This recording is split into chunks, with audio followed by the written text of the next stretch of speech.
Let's talk to Simon English from the Evening Standard. Simon, welcome.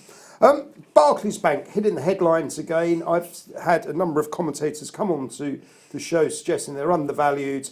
Whether you believe in art or contrary thinking, okay, then they're right for a decent bounce. This week, the SFO again talking about the old days. Should that chapter have actually closed and we've moved on, or do you think that it's absolutely right that we basically get the old management up in the courts?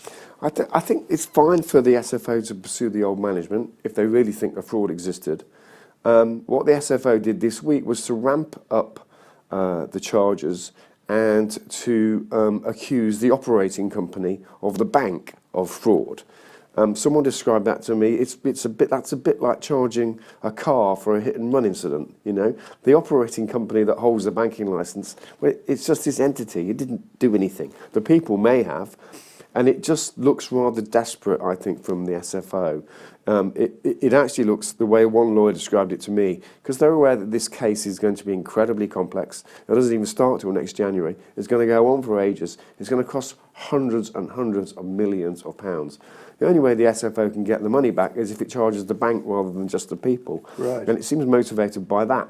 About 5 years ago, Bob Diamond, who was then the Barclays chief executive, he was in front of the Treasury Select Committee and he said, look, it's time to move on from this. Bankers have said, sorry, let's move on. He said that way too soon. In 2012, people were still rightly angry. This was 10 years ago now. It was a very specific set of circumstances that affected this bank.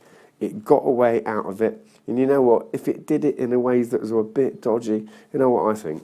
So what? Let's forget about it. Move on. Let's move on. But do you think in terms of the populace, okay, are they happy to see these headlines coming up again? Yeah. Because, there's lots of celebrities at the time who lost their businesses and, Sure. sort of filing lawsuits and the likes, okay? Sure. It was a very, very painful period for a huge amount of people. Awful, and we shouldn't forget that. And if individual bankers committed fraud, let's find them guilty and stick them in prison. But what the SFO is trying to do is effectively put Barclays out of business. For whom is that good? Nobody. Okay, on that note, thank you very much indeed.